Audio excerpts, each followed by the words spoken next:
ఈరోజు మనం 4వ తరగతి తెలుగు 4వ పాఠం పరివర్తన చూద్దాం. కవి పరిచయం. కవులు వెంకట పార్వతీశ కవులు, బాలాంత్రపు వెంకటరావు. కాలం 1882 1955. తల్లిదండ్రులు సూరమ్మ వెంకట నరసింహం. జన్మస్థలం మల్లాము, తూర్పుగోదావరి జిల్లా. ఓలేటి పార్వతీశం. కాలం 1880 1970. తల్లిదండ్రులు వెంకమ్మ అచ్యుతరామయ్య. జన్మస్థలం పిఠాపురం, తూర్పుగోదావరి జిల్లా. పాత్రల పేర్లు రాము, కాకి, తెనిటిగ, చీమ. ప్రక్రియ. పరివర్తన పాఠ్యభాగం కథా ప్రక్రియకు చెందినది. కథ అనేది మానవ విలువలపై, ఆలోచనలపై ఎంతో ప్రభావితం చేసే సాహిత్య ప్రక్రియ. ప్రస్తుత పాఠ్యభాగం కథ వెంకట పార్వతీశ జంట కవుల రచన.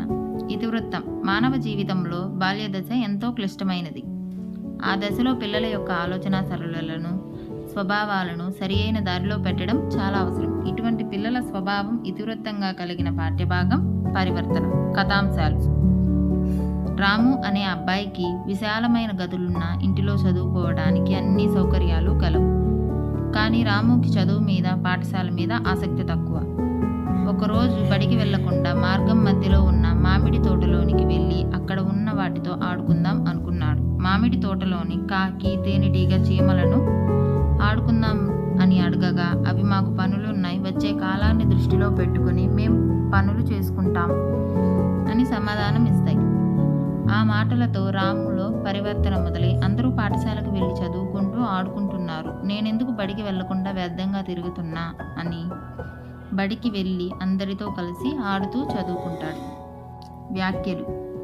నాకు అంత తీరిక లేదు, పూల నుంచి తేనెను సేకరిస్తున్నాను, పూలు తొందరగా వాడిపోతాయి, నాకు చాలా పని ఉంది అని చెప్పింది తేనెటీగ. రానున్నది వానాకాలం, అసలే నాకు గూడు లేదు, ఒక్కొక్క పుల్లను తెచ్చుకొని శ్రమించి గూడు కట్టుకుంటున్నాను అన్నది కాకి. ఇప్పుడు కష్టపడి గింజలు దాచుకుంటే అప్పుడు సుఖంగా ఉండవచ్చు అన్నది చీమ. భాషాంశాలు, వ్యాకరణాంశాలు. ఫస్ట్ అర్థాలు. పరివర్తన, మార్పు. ఆహ్లాదంగా, సంతోషంగా, ఆత్మీయంగా, ప్రేమగా, చిందరవందర, క్రమపద్ధతిలో లేకపోవడం. ఆసక్తిగా, ఇష్టంగా, చిన్నబుచ్చుకును, నిరాశపడు. భిన్నమైన దాన్ని గుర్తించండి. కాకి, కోకిల, పాము, పిచ్చుక. కాకి, కోకిల, పిచ్చుక అనేవి పక్షులు, పాము అనేది సరీసృపం. కుక్క, పిల్లి, దోమ, గేదె. ఇందులో దోమ. బొద్దింక, చీమ, ఈగ, ఏనుగు. గులాబీ, టమాటా, బెండకాయ, పొట్లకాయ. గులాబీ. నెక్స్ట్ ఈ మాసపు పాట పడవ నడపమోయి. కవి పరిచయం. కవి వింజమూరి శివరామారావు. కాలం 1908 1982.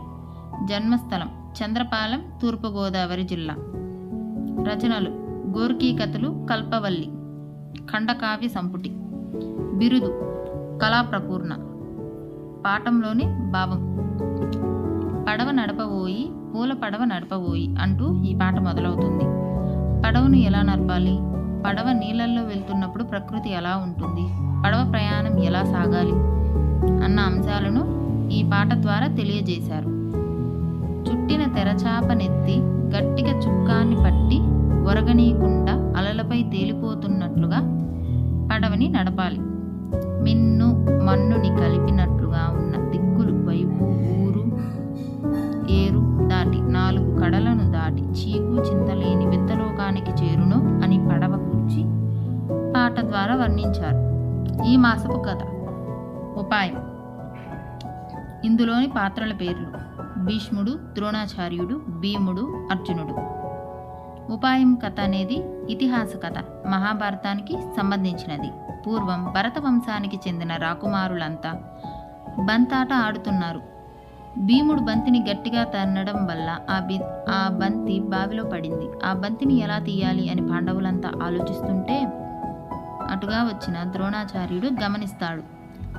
బాణాలను ఒకదాని తర్వాత ఒకటి వదలగా తయారైన బాణాల గొలుసుతో బావిలోని బంతిని తీయగా అంతలో భీష్ముడు ద్రోణాచార్యుని దగ్గరికి వచ్చి మా రాకుమారులకు విలువిద్య నేర్పమని వేడుకుంటాడు. ఈ విధంగా ద్రోణుడు భరత వంశీయులకు విలువిద్య గురువుగా ప్రసిద్ధికెక్కాడు. సూక్తి: మన ప్రతిభ పాఠవాలే మనల్ని ఉన్నత స్థాయికి చేరుస్తాయి. భాషాంశాలు, వ్యాకరణాంశాలు చూద్దాం. సందులు: తేనెటీగ, తేనె ప్లస్ ఈగ, టుగాగమ సంధి. చదువు అంటే, చదువు ప్లస్ అంటే, ఉత్వ సంధి. కష్టపడి, కష్టము ప్లస్ పడి, పడ్వాది సంధి. నాకిప్పుడు, నాకు ప్లస్ ఇప్పుడు, ఉత్వ సంధి. పాదాభివందనం, పాద ప్లస్ అభివందనం, సవర్ణ దీర్ఘ సంధి. అక్కడున్న, అక్కడ ప్లస్ ఉన్న, అత్వ సంధి. సమాసాలు: వంటగది, వంట కొరకు గది. చతుర్థి తత్పురుష సమాసం. తిండి గింజలు, తిండి కొరకు గింజలు, చతుర్థి తత్పురుష సమాసం. పడవ నడపబోయి, పడవను నడుపబోయి, ద్వితీయ తత్పురుష సమాసం. ఏరు దాటి, ఏరును దాటి, ద్వితీయ తత్పురుష సమాసం. 4 కడలు, 4 సంఖ్య గల కడలు, ద్విగ సమాసం. వింతలోకం, వింతైన లోకం, విశేషణ పూర్వపద కర్మధారయ సమాసం. భరత వంశం, భరత అను పేరు గల వంశం, సంభావన పూర్వపద కర్మధారయ సమాసం.